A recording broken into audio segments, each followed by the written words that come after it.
Welcome to the CEC Report. It's January 13, and I'm Robert Barwick.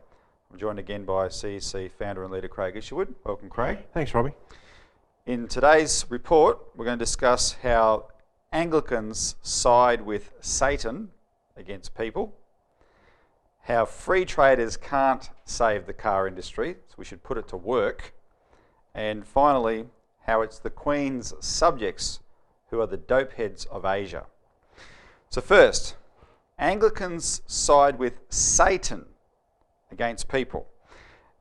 In the last month or so, the Anglican Church, represented by the Anglican Environment Working Group, has weighed into the Murray-Darling Basin debate. And they have endorsed the plan to shut down the Murray-Darling Basin. And in doing so, they say that they claim that they are speaking for the animals and plants who, quote, can't speak for themselves. Their statement that they have issued attacks the way people have developed the Murray-Darling Basin over a century. And they've attacked it because it's out of step with its natural state. The Anglican statement assumes the ecosystem myth, which we've exposed on this program in recent weeks. It also assumes the global warming fraud, and I'll just quote that part. Quote, long periods of drier weather seem very likely to become more common in the regions of the Murray-Darling Basin, according to climate change modelling based on increasing greenhouse gas concentrations, end quote. Of course, the greenhouse gas modelling said that there would never be any rain again in the basin, which is, it's full of water at the moment. But however, coming from a church, the most pernicious thing in this statement is the Anglicans' attack on human endeavour, is the word they've used, i.e. creativity to actually achieve something, and the way they've elevated plants and animals to the same levels as human beings in creation. Quote, the ever-present issues of greed and pride and their consequences that beset human endeavour must not be allowed to overwhelm our commitment and hope of seeing all creation, plants, animals and people flourish.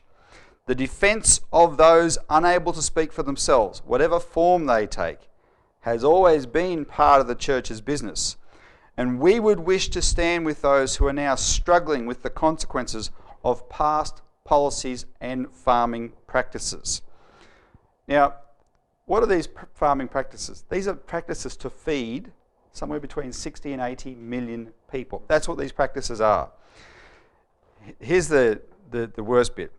The church itself is being very sly in this statement because the Anglican Church set up this environment working group in their name. They've given it the authority to issue statements like this. But then the Anglicans very conveniently hide behind the disclaimer that the statements that this group issues do not speak for the actual church.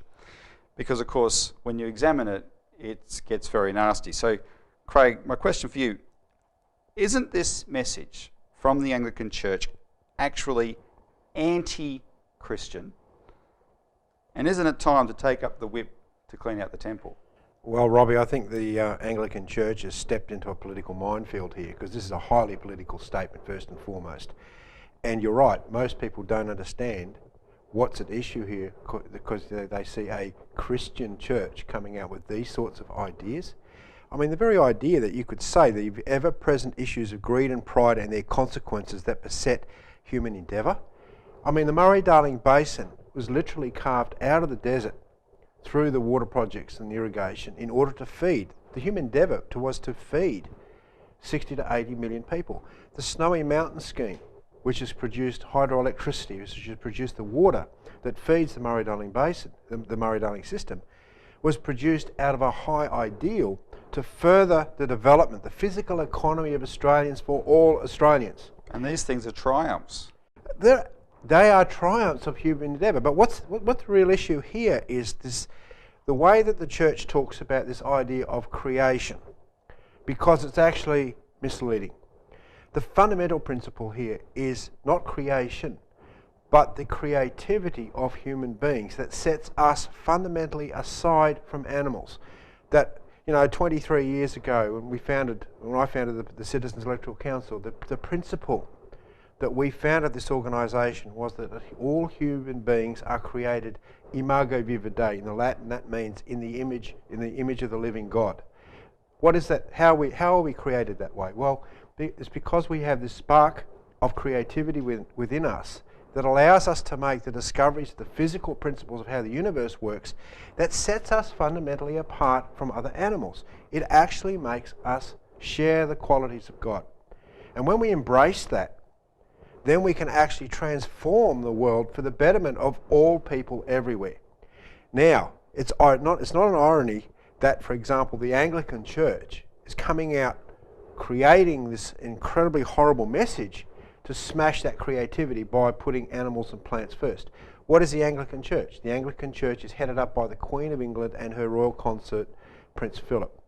They have come out and they've explicitly established organisations that intend to reduce the world's population of people from the 7 billion we have now down to below 1 billion. Now, to have that as a goal, they represent the oligarchical idea that there's nothing sacred about human lives. That's right.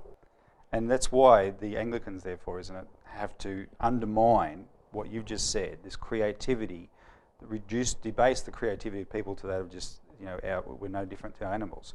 Because that's what makes us sacred. Look, this is a scientific proof that fundamentally human beings are different than animals. We have this creative ability. If you look at the growth of human population, it's because we've taken this ability of our creativity, this spark, and actually applied it through the discovery of physical principles. That's what makes us unique. Now, the Anglican Church is terrified that people actually realise that this is a fraud about what they're saying. That's why they've sort of shoved it in the footnotes by a working group in order to get this idea out, because this is what history has been fought over, this idea of what is the nature of man. The oligarchical principle that you're referring to is this idea that there's an elite. You go back and look at the Greek mythology where you had Zeus, for example. Zeus expelled Prometheus because Prometheus gave mankind, as the mythology goes, the faculty of fire. Fire in real terms, but also fire in the sense of knowledge. And Zeus hated Prometheus for this, chained him from a rock for all eternity, and had an eagle come down and pick out his liver every day. Now, that is not an exaggeration about the nastiness that these oligarchs think about human creativity, and they are terrified of it. Because if you unleash human creativity, as was done through the establishment of the First Nation state, through the ideas of one Nicholas of Cusa, whom we write a lot about in our organisation, you discover the true role of a nation state is to unleash the creativity, the creative powers of its population. And if you, on the other hand, suppress that creativity, i.e. suppress what makes us in the image of God, the only word you can use for that is satanic. And genocide. Because the intention is, and there's no such thing as a steady state economy, there's no such thing as, in effect, shutting down the development of infrastructure like power, water and medical care, healthcare and that sort of thing, without actually having the intention. And Craig, we can't let the Anglican Church sort of off the hook with a warning on this one, because it's not the first time they've done this. It follows what they did last year when they made their submission to the Sustainable Population Strategy, declaring that Australia is overpopulated and the population should be reduced. Any organisation, regardless of whether it's a church, any institution that comes out and attacks or undermines the creativity, this fundamental idea of who mankind is, represents the satanic principle. That's why we use the term Satan, is because that's what this principle is. This is an oligarchical principle, and the Anglican Church, unfortunately, has been ruled top down by some very satanic personalities like Prince Philip, who have come out explicitly saying that they want to kill people through policies of reducing the nation states' abilities to provide for their people. All right, well, I think that was a good effort at the taking up the whip to clean out the temple, and we'll keep that up. When we come back, we're going to discuss how free traders can't save the car industry, so we'll put it to work.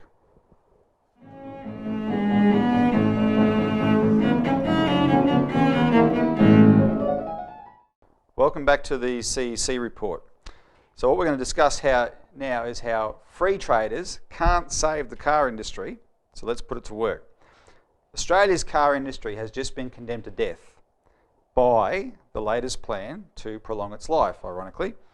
And the reason why I say that is because what's just been announced with Holden and Ford getting another injection of money to keep their production here on certain models of cars until 2016, which it follows an emergency flight to Detroit by Kim Carr, the minister the industry minister in Australia. What they've done is condemn the car industry. Why? Because they refuse, Craig, to in any way look at tariffs and protection for a key industry. What they're saying is this is an industry that has to be subjected to free trade. Occasionally, we might inject some cash into it to, basically, for no other reason than to put off a little bit longer the job losses. In other words, they don't have any commitment to the industry, they have a commitment to free trade. And everybody in the car industry worldwide, every nation that has a car industry in some way has to protect it, and they know that Australia's attitude means that our government doesn't want a car industry. It's their psychotic belief in free trade that's killing this industry. Now, it raises a question, why would we want one? So Craig, that's my question to you. Why do we want a car industry, if we do? And if we do, how should we save it? Well, I think you have to go back into history, Robbie, and look at when the first Holden rolled off the production line. That was in the 1950s, late 1950s. After an entire process that Australia had come through the post-war period, from a war period where there was a commitment by the old Labor Party of Curtin and Chifley to rebuild Australia's physical economy from being decimated by the likes of Menzies and so forth. So we established a car industry at the end of that process, which was like a consolidation in some ways of the machine tool process. Now, I talked before about this idea of creativity and making the discoveries of physical principles necessary to uplift mankind, to provide better for mankind. Well, here you have a classic example in the car industry of this machine tool principle, where you actually have to make the discoveries of how various things work, applications of the use of metals, of heat, and so forth, how to bring those things together. And you do that in these machine tools that then produce goods like cars. And third world countries can't produce cars. So if we end up losing our car industry, well, we might as well call us a third world country because we've lost this machine tool capability. Now, if under free trade, the oligarchy, that is the British Empire, through its monetary system, doesn't want to support population, which is what I just said in the previous segment. Therefore, they don't want machine tool capability. They don't want car industries. And free trade, right throughout the history of the British Empire, and we go into this in great detail with the 1932 DVD that we put out on how this actually works. The point is that if you have a vibrant machine tool industry, you can turn that industry into any mass production facility you need. For example, we have a capacity for space industry in this country. We could turn our machine tool capacity into producing necessary craft for space industry. We have the highest reserves of thorium and uranium in this country. We could be producing modular high temperature gas cooled nuclear reactors on assembly line processes using the machine tool capabilities. So you take the concentration of machine tools that is in the car industry. That's where, in any country that has a car industry, that's where their machine tools are concentrated. And you take that and you say, let's do other things with it as well. And if you wanted to have a high-speed magnetic levitation train system with magnetically levitated trains, you could build that rolling stock, for example, or sliding stock, on that in those sorts of facilities. But the key is the principle. The key is the commitment to the principle of moving into concentrated high technologies, which the car industry is a classic example. Because people have a monetarist view of the economy that they've been brainwashed with, and so they have this idea that, a higher living standard means more money. But of course, it doesn't. What you're talking about is how living standards actually increase. Because, it's one thing for someone to discover an idea, but that's got to be translated into something practical. And that's where it happens in the machine tool sector. Because we're producing something.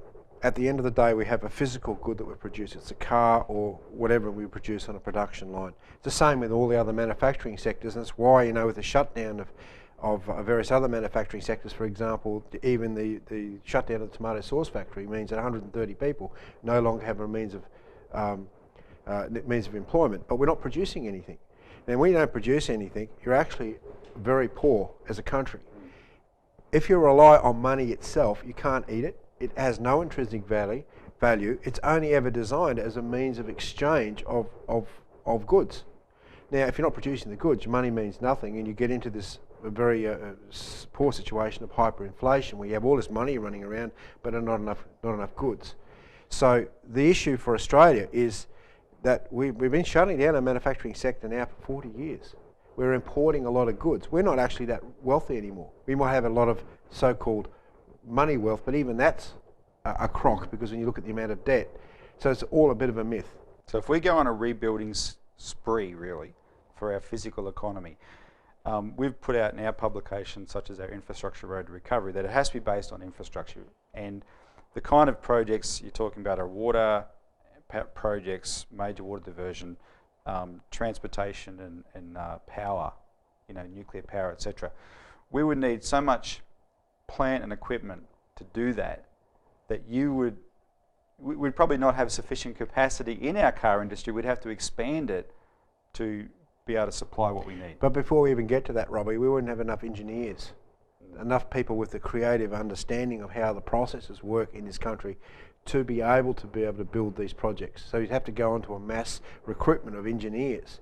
And this, if we're saying we want to build a magnetic levitation train system like the high-speed ring rail proposal of Professor Lance Endersby, we'd have to have a commitment to the whole, electrodynamic engineering facilities. We'd have to be able to have, hundreds, if not thousands, of engineers committed to understanding these principles. We might have to call some out of retirement. And we'll have to use some out of retirement too to kickstart the process. But this idea of a machine tool concentration means that you actually have to embrace and foster the intent of uplifting your population to make discoveries.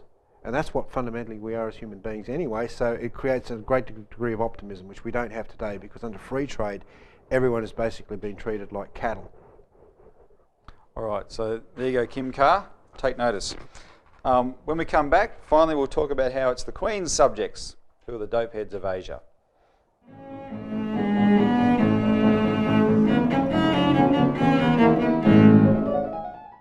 Welcome back to the CEC Report. So finally, it's the Queen's subjects who are the dope heads of Asia. It's pretty disturbing that the latest edition of the British medical journal Lancet has reported that in the Asia region of the world, by far the heaviest users of narcotics are Australians and New Zealanders. And when I say by far, I mean, how's this? Up to 15% of Aussies and Kiwis use marijuana, compared to just 2.5% of people in Asian countries. And Aussies and Kiwis have between double and 10 times the amphetamines use of the various Asian countries in our neighbourhood. There's a few things to talk about on this, but before we do, I want to just point out the historical irony. The Asian cultures have an aversion to drugs, and that aversion to drugs stems from the 19th century Opium Wars. That's the DVD that we were talking about before, the 1932 DVD. People can watch that in there. Yeah. But these were two wars in which, in order to fund their empire, the East India Company used to dump cheap Indian-grown opium onto China. And the Chinese ruler he despised the damage that opium addiction was doing to his population. So he banned it. And in response to that ban, Queen Victoria ordered 2 wars on China to force China to open its ports to British opium in the name of free trade. So 150 years later, it's the Queen's subjects in Australia and New Zealand who are now the addicts. Craig, I've got 2 questions. One, what does this level of drug use in Australia and New Zealand say about the supposedly laid-back and happy-go-lucky culture of Australia? Well, to answer that one first, Robbie, that's a myth. Because what we're looking at today is a very pessimistic Australia compared to, say, 40, 50 years ago, when people used to drive down to see the Snowy Mountain scheme being built. We aren't doing anything with this country that's not governed by a policy of population reduction. And secondly, you only have to measure the number of youth and other suicides in this country, and that's actually the real reflection. But what's more hideous, come back to this question of creativity, that we're created as distinct individuals, human beings with this spark of creativity. If you want to destroy that, you dope up your population with drugs. So the doping of the population is part of this policy of destroying the creative potential of your population, destroying the nation state, in fact. Well, that was my second question. Isn't what we're going through just what China recognised 150 years ago, an attack on us as a nation state? Yeah, well, you might remember, Robbie, about 15 years ago, we led the fight to stop the privatisation of marijuana here in Victoria. Legalisation. Legalisation, of marijuana. And look, we discovered it was this organisation called the Montpellier Society that was behind the push for harm minimisation policies and drug legalisation and so on and so forth. Well, the Montpellier Society... Again, in the name of free trade. Again, in the name of free trade. The Montpellier Society goes back to the heart of the British Crown. And we've gone and documented this in great detail about the policy, and this goes along with, you know, shutting down healthcare, the privatisation of public infrastructure. These are all the same policies in order to destroy the capability of nation states to function properly. George Soros as well, who, among all the other crimes he commits around the world, his pet issue is drug legalisation. And of course, Soros is the front of this fund, the Quantum Fund, which gives him this power. And the Quantum Fund has only 99 investors, including the Queen of England. Yes. So you have this financial warfare, again, dumb down the population. These people don't care about, the Queen and the Prince Philip, they don't care about the populations of sovereign countries. They're more concerned about governing in the form of an empire, which means, and have a look at any empire you like, it doesn't matter, Babylonian, Roman, Persian, and the British Empire, the way that the empire survives is by having hordes of dumbed down, brain destroyed people. Who, because they're like that, never stop to think, hello, why are we being ruled over by a decrepit oligarchy? Or because they have no confidence also in their own creative ability, because they don't even understand that they are fundamentally different than animals. You have this whole brainwashing operation from the radical environmentalist movement, which we talked about with the Anglican Church, promoting the idea that plants and animals are the same as human beings. Right, so where is one's mind? Where is one's creative potential? And Craig, given these figures, because this is really heavy, drug use in our country. And we haven't talked about alcohol consumption either. No, well, that was there from the beginning. Yeah. But given these figures, it's no surprise, therefore, that, which we've also talked in this forum, our presence over in Afghanistan, we are aiding and abetting the growth in drug production over there. Well, this ties into the global financial and monetary system, which is disintegrating, which we've talked about many times on this show, that there's a huge flow of illicit money being pumped into the global financial system in order to prop it up. And Afghanistan is a key one where you've seen manifold increases in the production of opiates that find their way into the black markets and the money stream into the banks, such that Australia is, is causing the biggest problem here. Yep. And England. All right, so we're out of time. Just to finalise this discussion, EIR put out an expose on this back in the 70s called Dope Incorporated, which people can look up to see how that worked, because it was very explosive. But that's it for this week's CEC Report. Thanks for tuning in. Join us in their fight and tune in again next week for more.